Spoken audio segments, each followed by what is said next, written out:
Power Project Familia, how is it going? Now, working with a lot of different clients and also talking to so many different coaches that have come onto this show, I've seen that and I understand that people have cravings. We all have cravings. And the crazy thing and the rough thing is that when you're dieting, you can't just eat as many donuts or eat all the cereal you want to eat. But that's why we have good, healthy treats. And our new sponsor, Magic Spoon, has amazing cereal. Now, number one, a lot of cereals have a lot of carbohydrates and a lot of sugar. Let me tell you the macros on this. 0 grams of sugar, 4 grams of net carbs, 14 grams of protein per serving, and 140 calories per serving. Let's not neglect the fact that even though these macros might be good, a lot of times these healthy snacks taste like cardboard and crap. But when you eat Magic Spoon, when you take your first bite, you're going to be reminded of the childhood cereal you used to eat. I'm serious, bro. Yes, no, when I had that peanut butter, man, I was like, oh my God, is this Reese's Pieces? Like, I was like, damn, man, it's good. Yeah. So you guys need to check them out. Andrew, how can people learn more about it? Absolutely. And there's one more thing I wanted to add. So like my wife, she has a gluten intolerance. I believe she has celiac disease. So cereal in general is just, sometimes it's hard to find. Most cereals are gluten-free, but like all the fun ones aren't. So another amazing thing about Magic Spoon is it is gluten-free. So if you do have a sensitive stomach, you have no issues here. So head over to magicspoon.com/powerproject. You guys will see the variety pack. That's really the best way to kind of dip your foot into this bowl of cereal, because you're going to be able to try different flavors and figure out which one you like the most. So again, that's at magicspoon.com/powerproject. You'll receive $5 off that variety pack. Links to them down in the description, as well as the podcast show notes. Head over there right now. Are we on? Oh, yeah. Whenever you guys are ready. I'm ready. All right, cool. Yeah, we're rolling. I got to kind of adjust this though a little bit. There you go. It's all right. Justamente. Whoa. Oh yeah, what is this? What English was that? What is this button? Oh, there you go. We got some sort of YouTube prize? Oh, wow. Yeah. Crack that open. Oh, hey now. What's going on over there? A letter. We just got a letter. Too bad we just got a letter. We just got a letter. Let's find out who it's from. Ding. Blue's Clues, nobody? Oh. Yeah. Yeah. Never seen it. Oh. Wow. That looks fancy. Whoa. Giant YouTube button. Mark Bell's Power Project for passing 100,000 subscribers. Whoa! Thank you, guys. Hey, is this the most handsome button you've ever seen before in your life? You gotta hold it up towards his face. Oh, yeah, actually, that button's pretty. I'd give that a little. I'd suck that button's. Whoa! You nose. That button's button. You tap that. I'll tap that button. Yeah, this is sick, man. Is there a scratch? Oh no, that's just fingerprints. This is a fingerprint magnet, bro. Took just a couple months to have it really skyrocket, but we've had the channel for a little while. Wow. Appreciate y'all. Yeah, Appreciate everybody for subscribing. We got to hang that up and stuff. And listen up, guys. There's a high percentage of you guys who are watching the videos who literally aren't subscribed. So, yo, you liking this stuff? Yeah. Just hit that red button. It doesn't take much. We're always bringing you good shit. So It helps us. hit the button. Makes us look better. We're all in the looks. That's it.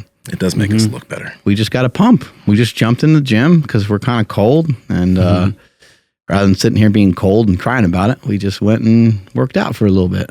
Got a little pump going. Yeah.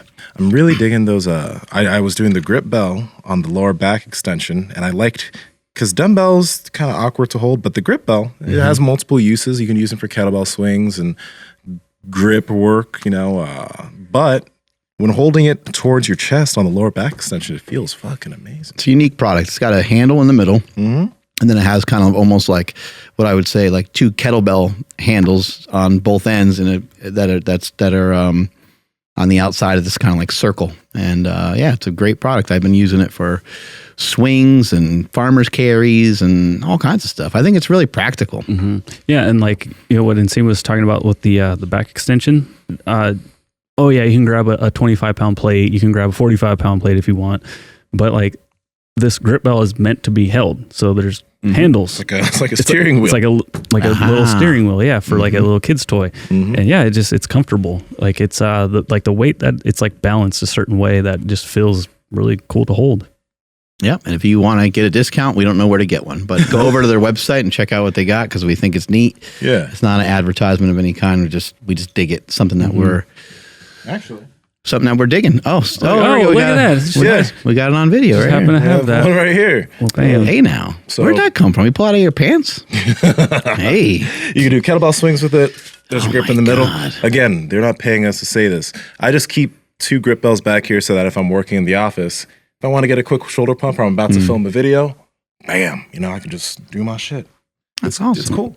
Wait, you're not naturally always pumped Yoked up? out of your mind. Hold on. What's funny? What's funny is like I do always get a little bit of a pump before podcasting. And people Feels are like, good. why does he look like that? Like, I have a pump. And it feels good. It's a major difference when you got the pump going. Mm-hmm. Got all that blood's blood flowing there. You look fucking huge. Yeah. So you just got back from Worlds, right? Just got back from Worlds. How many years in a row have you gone to Worlds? Well, I was going to go in 2020, but we had the flu. I went in 2019 as a blue belt and I got 2nd place.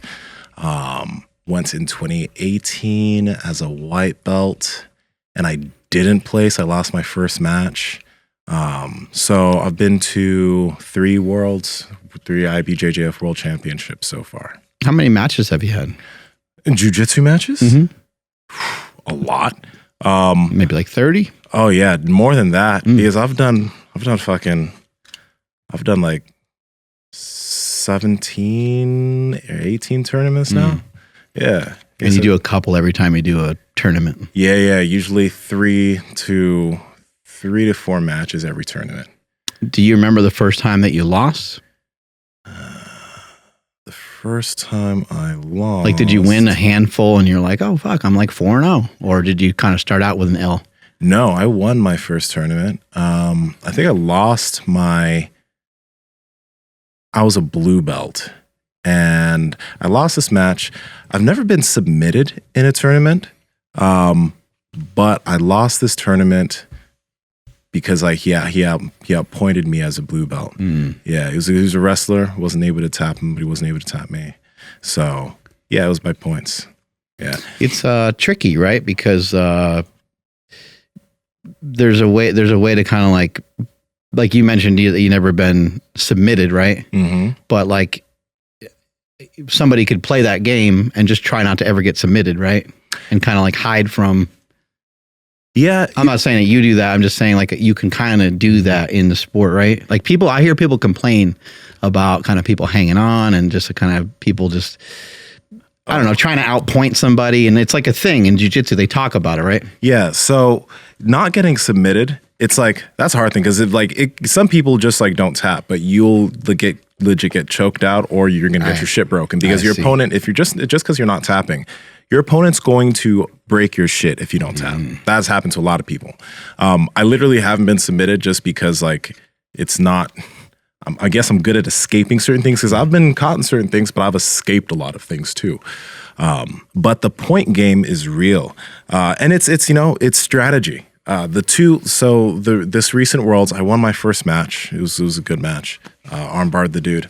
The second match I lost because there are these positions that people can get themselves into, like 50-50 positions and maybe using your lapel, which is 50-50? It's called 50-50. Was that any reference to that? Or it's a position. The 50-50 it's is just a called position. 50-50. It's called 50-50. You don't know why. No, yeah, actually, it's because when you guys are sitting down, Andrew, if you pull up like 50-50 jiu-jitsu, when you guys are sitting down, it's like one leg, your legs are weaved into each other, and you guys are in a mirror position.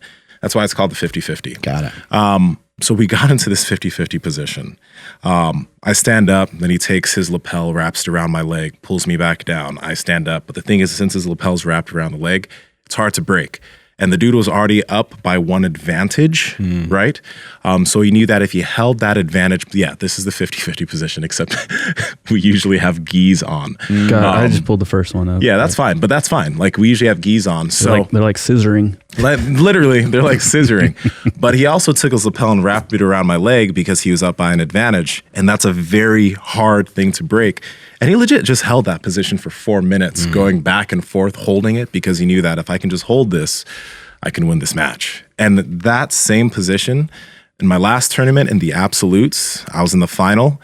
Same thing happened. Guy got into 50-50 wrap, the lapel held, and he just held for dear life because he was up fighting advantage. And it's a bit frustrating, but it's a position that I guess that's a hole that I need to figure out how to just not ever get caught in, because I've realized, and a few of my teammates have been like, who look through a lot of tournament footage, it's a good way to slow somebody down, especially somebody who's explosive and moves. If you can get that position on them, they're going to be kind of stuck. And I understand that that's a strategy that's going to be used against me, because if you can't just stop me from moving, it's going to be hard to deal with.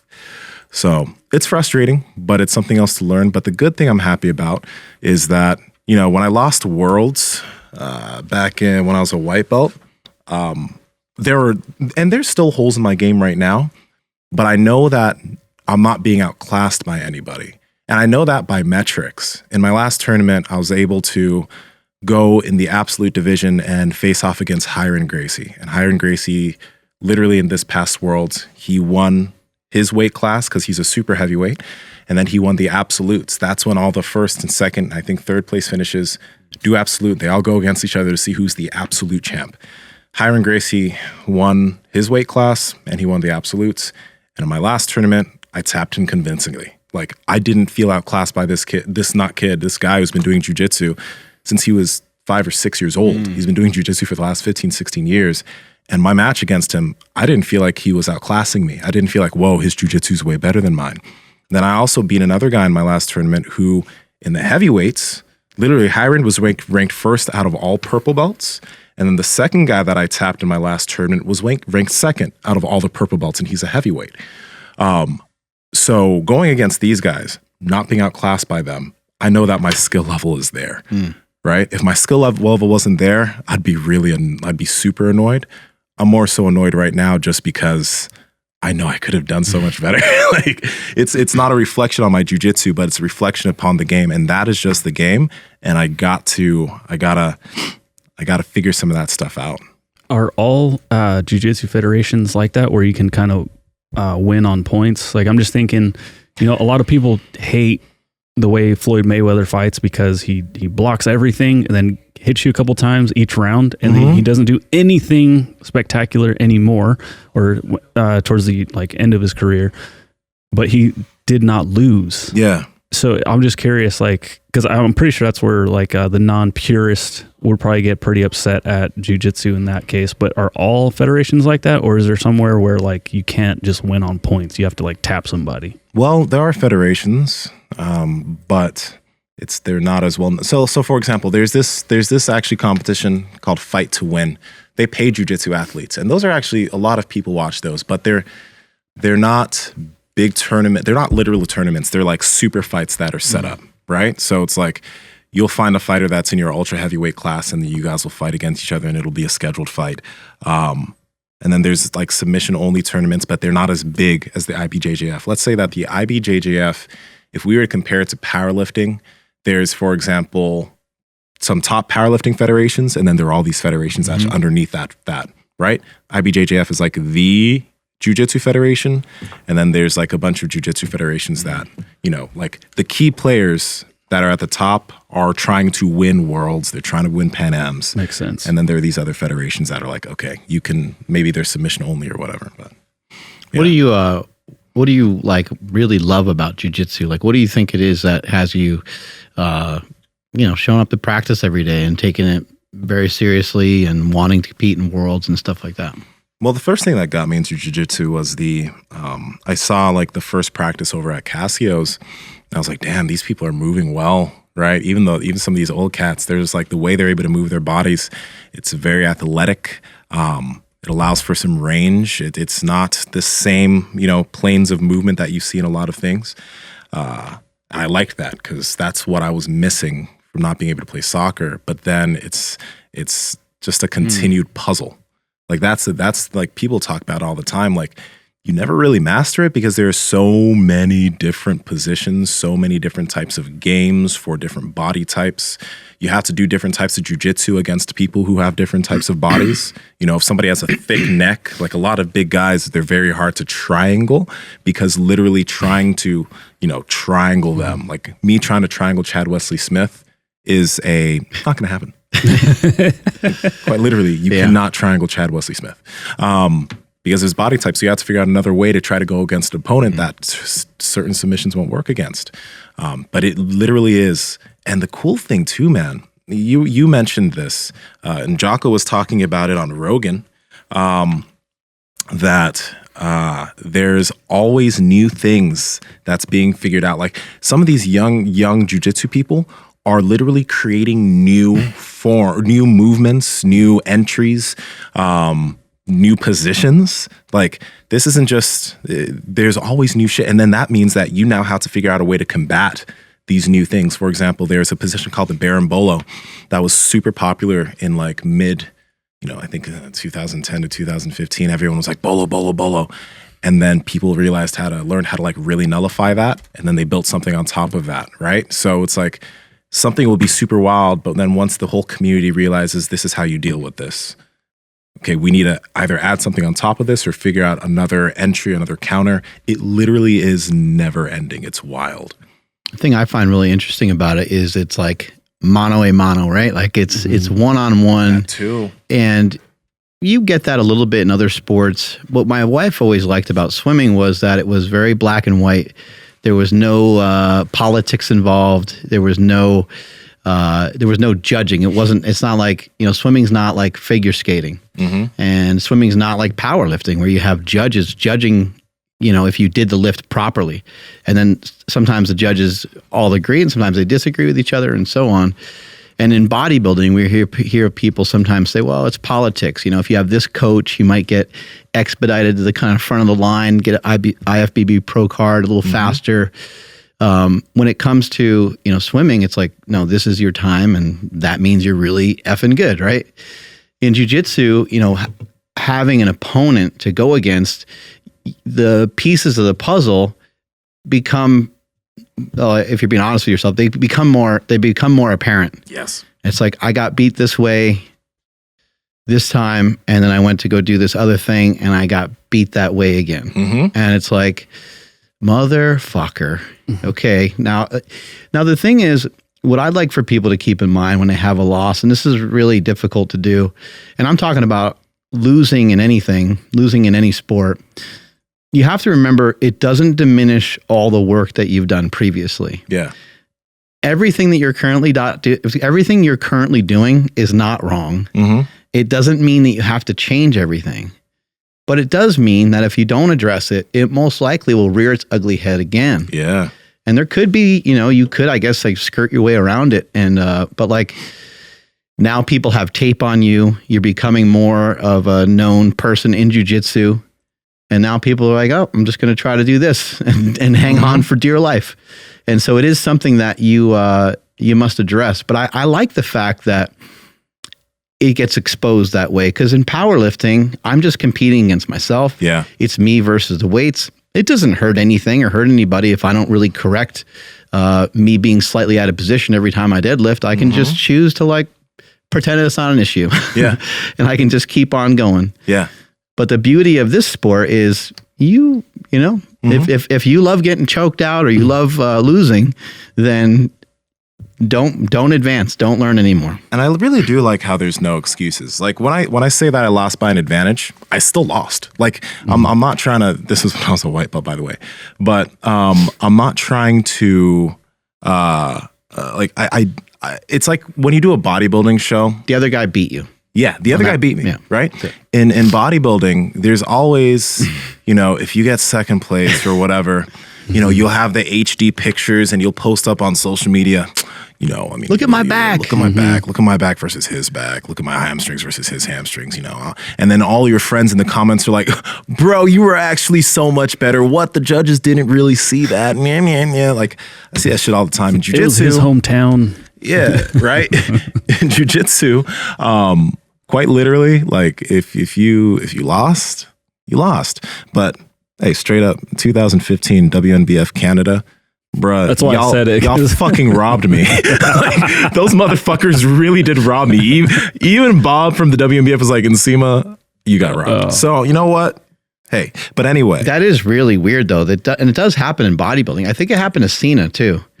Cena was like, and there's, I've been around bodybuilding quite a bit, but I don't know shit about it. Yeah. I remember Cena was like 30, 40 pounds heavier than the guy that like quote unquote beat him in this contest. And I realize there's different, when they're doing like the overall, I realize they're looking for maybe slightly different things, but he was like way bigger and way more. It was just like, if he showed anyone, like even just on the streets, like, hey, this guy beat me in a bodybuilding show, like here's the pictures, they would be like, what? How? Like what's bodybuilding require, that you have less muscle and that you're less defined?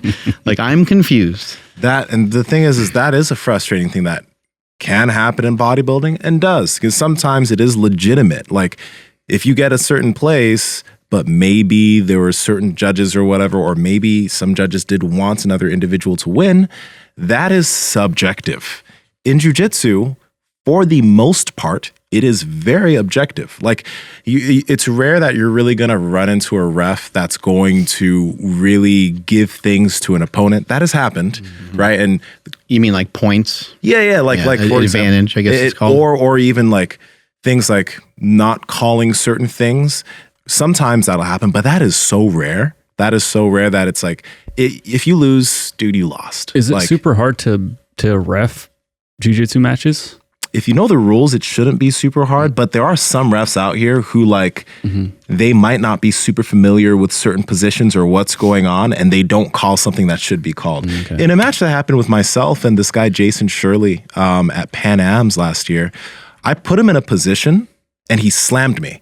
Slams are illegal. Slams are actually immediate DQs. So what he did was, I had him in this position where he was locked. He was a big guy, lifted me off the ground, and he came down and slammed. And hella people yelled, slam! But the ref didn't. So like, sometimes refs, they're not cognizant about certain things. That's normally a disqualification, you said? Slams are usually immediate DQ, because slams can be very dangerous. Like, if you were to pick up somebody and just slam them on the ground, that could really fuck somebody up. Right. And he slammed me. It's not part of the sport. Yeah, but it can be, like, because in certain positions, if somebody were to like fucking be on your body and be trying to triangle you, let's say if you pull up standing triangle, Andrew, you type in standing triangle. I've seen that before. It's pretty crazy looking. The only way to really break out of a standing triangle or to attempt to is to slam. And there's the organization Fight to Win. They allow slams. So you'll see in Fight to Win, there'll be a person that gets into a position, and a person will just come up and just jump and slam the person I've seen multiple down. Slams before, because they can't get the guy off them. Exactly. Multiple slams, like, so, but in IBJJF, slams are illegal, and they can be very dangerous. That's why you got to be cognizant if you're putting yourself in the position to be slammed, and if you're slamming, like, you got to. You ever seen Fedor Emelianenko get slammed before? Oh God, this is going to be good. He gets slammed. If you can look that up, I forget. Man, I forgot the guy's name he's fighting. The guy that he was fighting, unfortunately, is dead. But So Fedor slammed him, or Fedor got slammed? He got slammed, and then Fedor later on came back and won. But he just gets Kevin Randleman. Randleman, yep. Randleman was jacked. Jacked. He was. He was so swole. Such a dangerous fighter. God. No. Their eyes, bro. Yeah, right. Their eyes are just like. I don't know when it's going to happen in this match, but it's pretty wild. What do you think are some things? What do you think are some like actionable things? Jesus, he's picking them up so easy. Actionable things. Yeah, what are some action? Okay, it's like, I lost, disappointment, frustration, anger, like all those things, they kind of settle in. And like I said, like, you're not the kind of person that gets like overly stressed or frazzled. There are situations where some people, when they lose, they're like, I'm going every day to practice, but there's really no reason to change too much of your plan. So what are the actionable things that you think you're going to look into? Well, the great thing is that I have a lot of really smart guys that I roll with. Like, they might not be, like, there's this guy, John Owning, and then there's Julian. And they are guys who study jujitsu. Like, I may do something that I've never done before, and I can't explain how I did it. It's just like that my body just knew what to do there. But Julian will see it and be like, oh, it's because of this. And then he can even, or John, they can even pick out what I did and make it better, right? Because they're black belts. They've been in this for a long time. They're really good at analyzing jujitsu. So I have teammates that can give me the information I need to not get stuck in those positions anymore. Me and Julian already talked about the position and how I can break out. I was like, fuck, that's not difficult, you know? So I know how to not get myself stuck in those stalling positions where my opponent tries to stall progress. And just like developing different parts of my game so I'm more dangerous, you know, part of the leg lock game. So, you know, I don't do much stuff as far as leg locks are concerned. But when you get into higher belts, that becomes a big part of the game. So I'm just going to be developing that aspect, even though it hasn't been a weakness that showed itself. If I want to be able to compete and wreck brown belts, if I want to be able to compete and wreck black belts, there are certain parts of my game that just need to be stronger, like my leg game, because that's a big part of what guys are doing nowadays.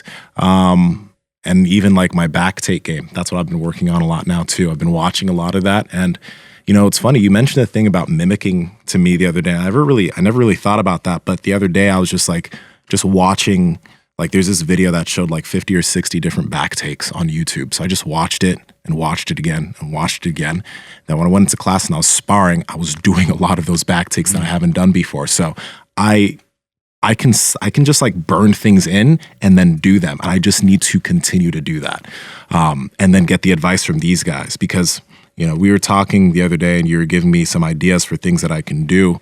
But one thing that I know is like Hodger Gracie mentioned, and he's like the best jiu-jitsu competitor of all time. But at the gym he trained at, he didn't have the opportunity to always train against guys that were at his level or at his size. He was like 6'4", ultra heavyweight. So he was he was like 235, 240, 6'4", strong guy. But he didn't always have opponents that were that strong. So he'd put himself into specific training situations in positions that he would typically be weak at. And he'd let his training partners like, hey, let's start this roll, take my back, and try to submit me already at my back, or go mount and try to submit me for mount. I have to escape. He would do those things in his training so that he could prepare himself for if that happened in a match, because usually his training partners wouldn't even be able to get there with him. So he had to figure out a way to train those weaknesses. And that's the same thing that I'm going to be trying to do. I'm going to be trying to put myself in positions that aren't ideal with a lot of my training partners, and training out of worse situations. I'll get tapped sometimes, but that'll give me the knowledge I need to be able to figure out how to actually not get stuck in those types of positions. Since, like, you know, there are some big, like large people in the area, but it's like a lot of those types of like really big competitors are in like the SoCal area. So I need to make my training creative so that I can simulate harder situations. Pat Project family, I know you guys are enjoying this episode, but I need to talk to you real quick about Element electrolytes. Now, we've been taking electrolytes this past year, and they're one of the biggest supplements that's made a difference for all of our performance. Number one, because we don't cramp up during workouts anymore, but they allow us to be truly hydrated. Most people, when they're dehydrated, just reach for a jug of water and drink it, but you're not replenishing the electrolytes that you lose when you sweat. That's why Element has 1,000 milligrams of sodium, 200 milligrams of potassium, and 60 milligrams of magnesium per easy-to-use packet. Pour it in some water, drink it pre-workout, post-workout, or even during your workout, and trust me, you're going to feel a difference. Andrew, can you tell them how to get it? Head over to drinklmnt.com/powerproject. Get a value bundle because you're going to get 4 boxes, any flavor you want, for the price of 3. That's what we do. That's what you should do. Links to them down in the YouTube description as well as the podcast show notes. Let's get back to the podcast. You know, I find it interesting because you mentioned how, like, okay, strategy number 1 is like, don't get yourself into that position. Strategy number 2 is, once I'm in that position, how do I get myself out of it? And it's just like parallels life really easily. I know you've mentioned before with a past relationship where you recognized like a pattern, you know, these types of things would lead me to be in this position again. How do I You know, how do I escape that position? How do I just make sure I'm not in that position? And then if I do get in that position, and it's all just a learning process, right? It's all just like, all these things are very like solvable. They're not life-threatening situations in any way. It's a sport, and it is something that you love and that you're passionate about. But the information is around. The information is out there. And I find that to be really like encouraging, really, because it's like, well, when I was running the other day, I, slightly slightly tweaked something in my calf. And is there solutions to that? Yeah, I could when my calf feels better, I can start to train my calves. I was just thinking the other day, I keep seeing Hapthor, I keep seeing him jumping some rope. I'm like, jumping rope, that totally mimics running, hopping on one foot and then hopping on the other foot. It's the same thing as basically, it's like running in place. I was like, that would be a great exercise for me to do. So whatever issue anyone's facing out there right now, whether it's your body weight or whether you're anxious about not being this or not being that, there are solutions to it. You just got to keep playing the game. Yeah, absolutely. And that's the thing. It's like, this loss isn't everything. Like, I think it was just a flaw was shown, because like this happened in this tournament, and it also happened in the finals of the last tournament, the absolute. So I'm just like, okay, this is going to be something that guys try to do to me. So let's just figure out how to deal with it. It's not that big of a deal. And it's like, one other thing that I find that's like so damn helpful is I don't think I'd be able to deal with the like emotional side of it. I'd be like, that motherfucker tapped me, or that guy, that guy beat me this way. Like I would be like incensed by it, and I'd be like, I'm gonna go into every tournament this guy's doing. I'm gonna figure this guy out one day. Yeah, it was super frustrating. So I'm like, damn, I spent all this money for fucking one match or like two matches, right? But at the end of the day, it's like I'm super pumped because we just had Chris Hinshaw in here, right? And Chris was talking to me about how he was working with some of the coaches that worked with Buchecha. Buchecha is the ultra heavyweight like black belt champ, 12-time, 13-time world champ, right? And one of Buchecha's weaknesses was he lacked endurance when he was standing, but he chose not to run. Like Chris knew that just add some running in, that's going to be beneficial for you. And just adding some running in these past few running sessions that I've done with lifting, I've noticed some extra gas tank in terms of what I do when I'm standing. You know what I mean? And I like all the resources we have, and the stuff that we're doing here and the people that we talk to, it's helping so much, from the breathing to the running to the strength training. Because a lot of jiu-jitsu athletes like complain about injuries as they get older. I'm just like, that's not going to happen to me. Like, I mean, knock on wood, but I know that if I just maintain everything that I'm doing as far as the lifting stuff, the mobility stuff, or whatever, I'm still going to be just as strong at 35 when I have my black belt as I am right now. And I'm still going to be able to compete against the young guys, or the guys that are young, because you don't have to age in the way that everybody else ages. It's like standard for guys to train and to compete in the masters, whatever, when they get to that age. But if you take care of yourself, if you really do the lifting part of things, you can fuck guys up in the open class as a 35 or 40-year-old guy. Yeah. Are people like, as soon as people turn 30, are they like salivating trying to get into masters? Because I'm assuming that it's not as competitive, but is there like an average age? Do you know? Like, do you see normally it is like young, early 30s, or is it later? This is the thing, guys that really couldn't, and man, the guys that are in the open black belt division, they're freaks in terms of just their jiu-jitsu skill, what they're doing, their speed, they're like the speed of how they can get into positions and do jiu-jitsu. They're freakish. So a lot of guys that like maybe they did start jiu-jitsu in their 20s and they are black belts by 30 or 31. Some of them are itching to get into the masters because, it's gonna be a little bit easier. You're gonna be going against guys that are just like, open's not for me, but they're still black belts. They are still black belts, so it's still good competition. But some of the open guys, like some of them who like are competitive, I think, I don't know, Felipe Peña, he just won Worlds too. And I think that he's like maybe mid-30s or something, but he just won Worlds as a 30-something-year-old. But I don't think it's like some guys, depending on their skill level, they're like, okay, I'm going to start competing Masters. Like, does Cassio compete? Cassio's 40-something years old. Yeah, Felipe just turned 30. So I think he might, I don't know if he's gonna do Masters yet or not, but Cassio's been like, he's won Masters Worlds for the past, 9 or 10 years. Like, and he's 48? 49? He won Worlds when he was younger though. Like he won Worlds in 2002. So he won middleweight Worlds. So he has a world championship as an open, which is like not like that's rare. But when he got into his 30s, I think he started competing in Masters. So yeah. Yeah, I think the age thing, it's like you still want to be like competitive, like regardless of like why you're in a certain category. It just wouldn't be fun to compete in something that you just get completely annihilated in.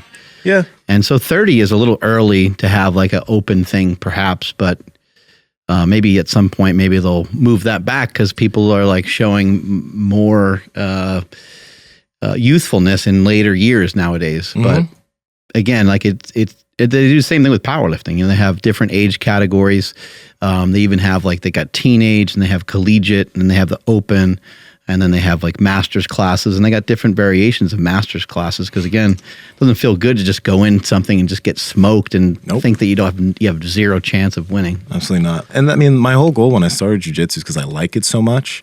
I not only wanted to be competitive at it, but the reason why I'm so adamant at like trying to compete and trying to win a world championship as a black belt is because I want to be world class at this. This is something I literally want to be world class at. It's fun to do, and I truly enjoy just the training aspect of it. Even if I wasn't competing, I'd enjoy going to classes and training every day because it's so fucking fun. But I also do want to be world class at this. Do you think you could have been world class in soccer? Or if I didn't get injured, yes, because things were going really well for me to be able to play in the MLS. So maybe it's a little bit of a burn from some of that? Or desire from some of that? Yeah. Because you really, it sounded like you really loved soccer. I did until I had to get that surgery. That's why, like, it was funny when Martin was mentioning how, like, he can't watch track anymore because of what happened. Once I got injured with soccer and I couldn't play, I literally just stopped watching soccer because it was it just pissed me off. Like, I don't watch soccer even to this day. I hear about stuff, and it's funny because I used to watch all fucking Barcelona games, as many soccer games as I could. Back then, it was like I knew what was happening with teams. These days, I don't give a fuck because it just makes me mad. It doesn't make me as mad now, but I still wouldn't enjoy watching it because I'm just like, I don't play anymore. Yeah, you had tendonitis, but how old were you what surgery did you get? I got a foot surgery when I was in college. I had Auschwitz-Slaughter when I was 13. That's what stopped me from playing for those 3 years. But I had a foot surgery because the cleats were narrow. Pinky toe was coming in. They had to shave this bone off and put a screw right there. And then I was in a cast for like fucking 6 months, and then I was limping for 3 months, and I couldn't sprint after that because I couldn't put weight into my right foot. So you can't play soccer. So that's whatever. But it was fun to find like when I was focusing on bodybuilding, the goal was also to be world class, and I did become world class with it. Where'd you leave off in bodybuilding? I know you won many competitions. You competed like 10, 15 times or something like that? Yeah, I think I did like 14 or 15 competitions. My last competition was WNBF Worlds. I already had my pro card, so I got 5th place as a heavyweight, and that was with a line of like 15 guys. So I got 5th place there, and my goal was to like go back and try to win heavyweights, because when I looked at that lineup, everybody says I should, but I feel like I could have definitely wrecked quite a few of those guys. But yeah, then I started focusing on powerlifting, and then shortly after I started like training with powerlifting, I started doing jiu-jitsu, and I was like, I really like this. Like, I really fucking like What was the switch for powerlifting? Was it like, hey, it'd be good to get a change of pace and maybe I'll just get a little bigger for a while and then I'll come back to bodybuilding? Yeah, powerlifting was meant to be something that was, because I wasn't planning on stepping on stage the next year. I needed to grow, right? But powerlifting is a great sport to help with growth because, yeah, you're getting stronger, but I was still doing all of my bodybuilding work as I was getting stronger. I did see a lot of growth as I was focusing on strength, even though a lot of my strength like had to do with hypertrophy. Yeah, this is Worlds. I'm right there. You could probably. And are you in an open class? And like, what age are you? Right here? Mm-hmm. I'm 2015 was 6 years ago. I was 23 here. Or 20, yeah. All right, yeah, so you're just in a regular open class? Yeah, this is the pro heavyweight division. So, yeah. So you can see I was middle stage here, but I remember one time we did like some photo shoot stuff in here, and yeah. I don't really know if at the time, like I mean, I know people see you in here sometimes with your shirt off, but like maybe not everyone sees like a good photograph of you, especially when you're like pumped and everything. Yeah. And everyone's like, he looks like a professional bodybuilder. I go, that's weird because he is a professional bodybuilder. And they were like, yeah. Oh, that makes sense. Yeah. I was like, he's a fucking professional bodybuilder. Mm-hmm. So the guy who actually ended up taking first was to my right, Siobhan Cunningham. The guy who got second was to the right of him in the green trunks. These people all look fucking awesome, by the way. Yeah, they do. Like incredible. This is a drug tested federation and people can think what they want. But regardless of that, these guys look awesome. Yeah. Yeah. They all look great. But, damn, your legs. Yes. I was the heaviest guy on the stage. Yeah, I was the heaviest guy on that stage. A lot of times when people have well-developed legs, they kind of look short, even when the guys aren't short, just because the legs are so developed, maybe in certain spots or something. Yeah. But those are some nice legs, bro. Thank you. My legs and my back were my strong point when it came to bodybuilding. Yeah. So, but it was fun. It was fun. But the reason why, like, I don't feel the itch to compete in bodybuilding is because it doesn't compare to the competition, the competition of jiu-jitsu. Like I can't compete as frequently in bodybuilding. As far as my performance is concerned, if I were to get bodybuilding lean, I can't really do much else, like actively, right? I'm just like just getting ready. Barely make your ass over to like a movie theater or something, right? Like you can't do shit. You can't do shit. Yeah, and sex drive goes down, and then when I have to like stepping on stage, it's for this small period of time, and then that's it. You know what I mean? And then you just you gain some weight back and you get ready for the next season. But I can compete in jiu-jitsu as much as I want. I can train hard. And I like the fact that my performance is what is important, like my athletic performance, not just the way I look. And that's one thing that I think is really beneficial for individuals who are trying to, I guess, fall in love with training or an easier way to get to your goal body is honestly by not focusing on your body. It's weird because I am the best shape I've ever been in. I might not be the biggest I've ever been. I could easily gain more muscle, but I'm quite easily in the best shape I've ever been in. My body feels the best that it's ever felt, and I'm not even concentrating on my body. Like I'm not trying to get bigger in certain areas or whatever. I'm just training. And it's come because I've been focusing on the way my body feels and moves versus just the way I look. And when you focus on the way you look, some people get so stuck in it because they're like, oh, I'm not getting enough muscle here. I'm not losing enough fat here. And then they get demotivated. But if you just focus on what's training feeling like each day, what aspects of your performance in terms of the gym are you enjoying? Are you increasing your performance? Progress feels, and progress I think comes faster when that's the focus. Personally, just my opinion. I feel the same way. I mean, I just, you know how like different things pop up in your phone from like a year ago and 2 years ago and so on. Yeah. And you kind of just end up flipping down that rabbit hole. And I was just looking at some of the, shots from like bodybuilding and around the time I was competing. Yeah, I was a little sharper, a little more dried out or whatever. But I was like, the amount of time and effort that went into that. And now I'm focused on running. I'm focused on having good workouts. My workouts are also like a little bit interesting because they're not nearly as long as they used to be. There's a lot has changed, but I feel good in terms of like my body composition it's changed forever just from doing one bodybuilding show. And I know people have varied results. Sometimes they do a bodybuilding show and then they gain like 50 pounds, but people right away, they kind of warned me of that. And I know my propensity to like want to eat a lot of food and eat a lot of junk food and stuff like that. So I was like, let's have this be something that I utilize, at least some of these principles, and I carry them with me. And I pretty much have. I mean, I would say like there's at least one thing that I didn't carry over right away was just doing some cardio. And I did a lot of cardio when I was doing bodybuilding because we kind of had to shotgun the time period that I was getting prepared. Yeah. And I thought like, I got to do like 90 minutes a day for a couple weeks or whatever. I thought like, I'm going to at least take like 30 minutes and implement that. But I didn't. And I kind of wish that I did because it just helps to kind of burn more calories. I like it from a mental perspective, but now it's a huge part of my training because there's at least, at the very least, some sled dragging. Nowadays I'm running. So that has been incorporated, but some of the stuff we got from Ben Patrick, some of the knees over toes stuff. I use the assault bike here and there. There's like a couple things that I do where I'm like, dude, get yourself breathing heavy.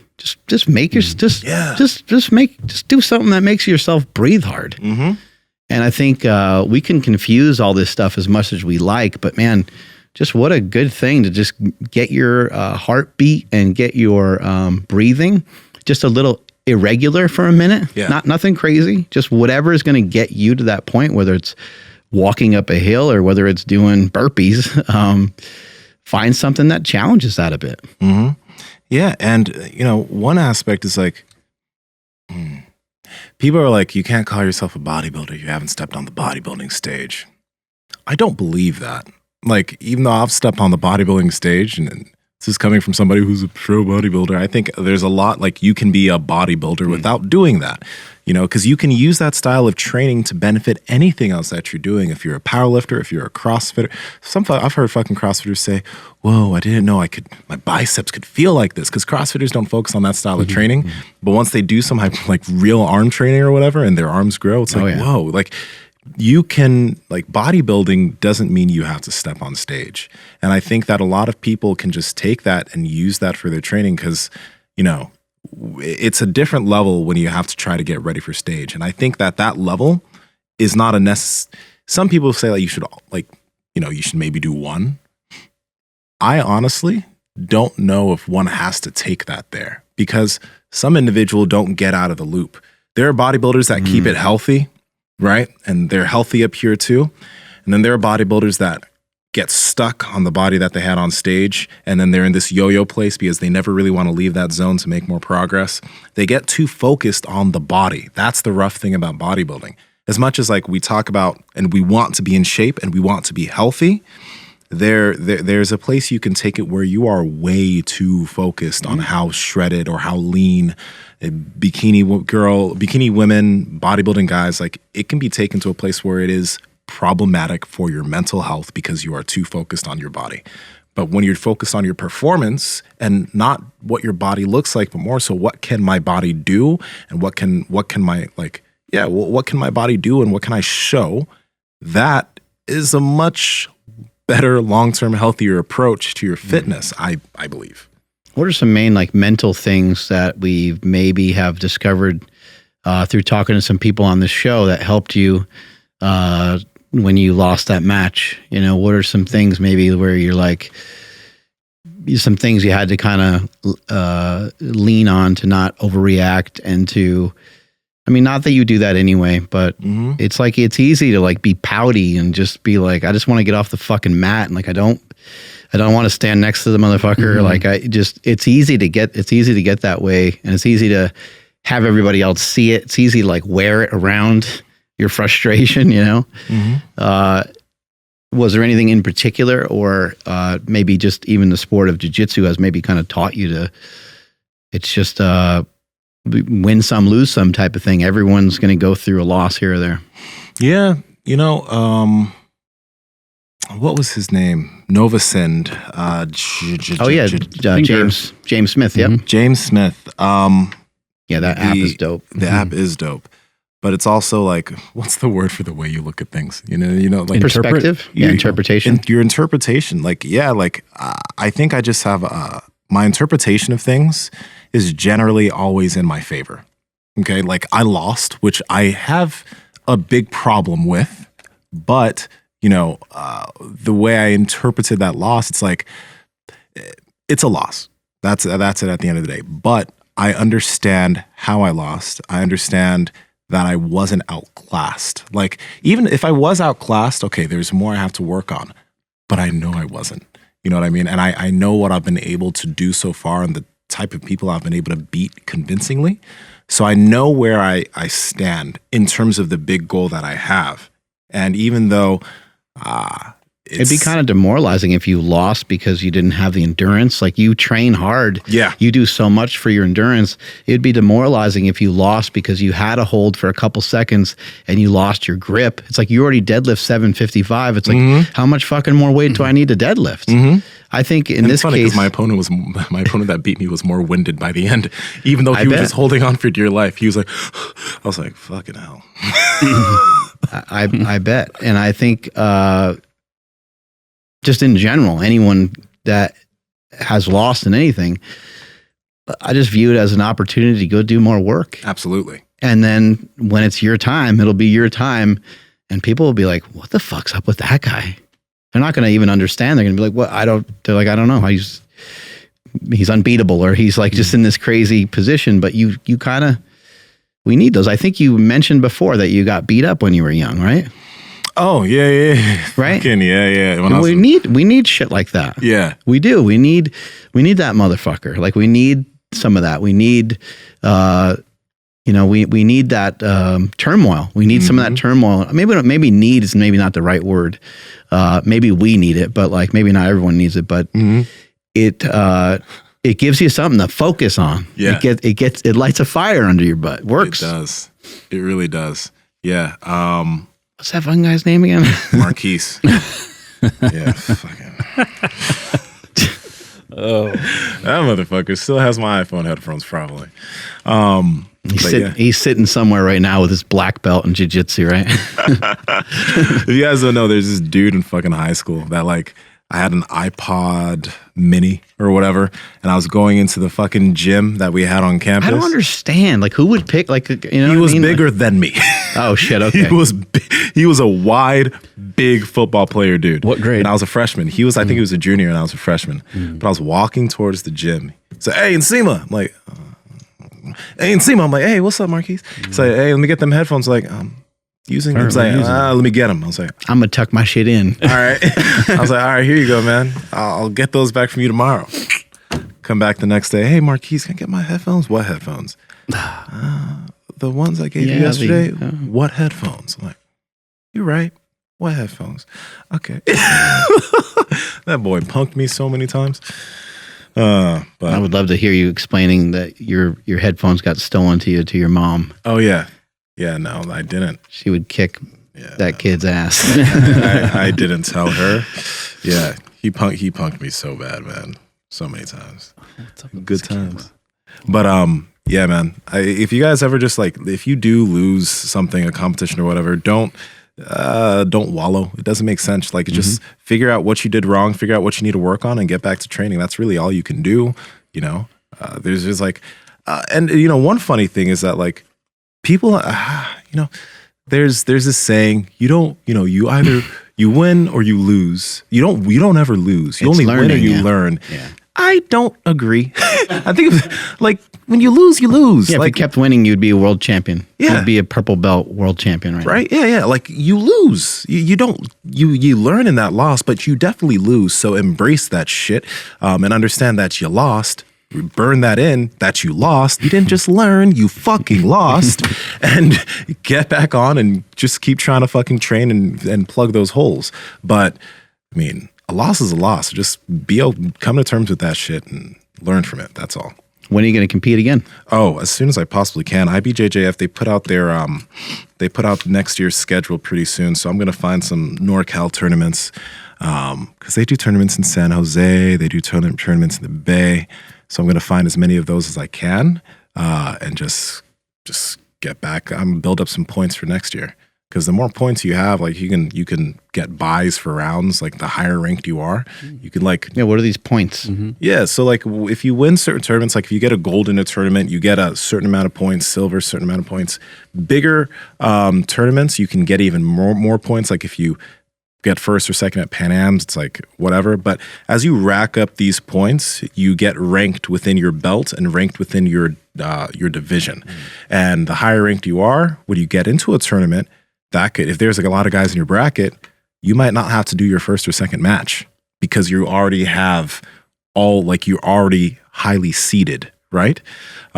So doing more tournaments will allow you to get a better seed. And does it carry over to the next year? Because you said you wanted to get some in for the next one. Like how do they? No, once this competition year is over, which is the Worlds is the last tournament, the next one starts and everything resets. Everyone still has like their rankings, but now it's like everyone starts from zero. Still ranked wherever, but everyone starts from zero. The Russian guy Anton Dimitrikov, we were on opposite sides, and we were just like, we'll see.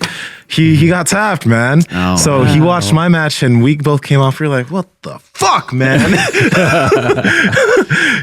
We're gonna have our own match over here in the parking lot. We were supposed to come back at it and go back. We wanted to go against each other so bad in like the court, like semis or finals, but he got tapped.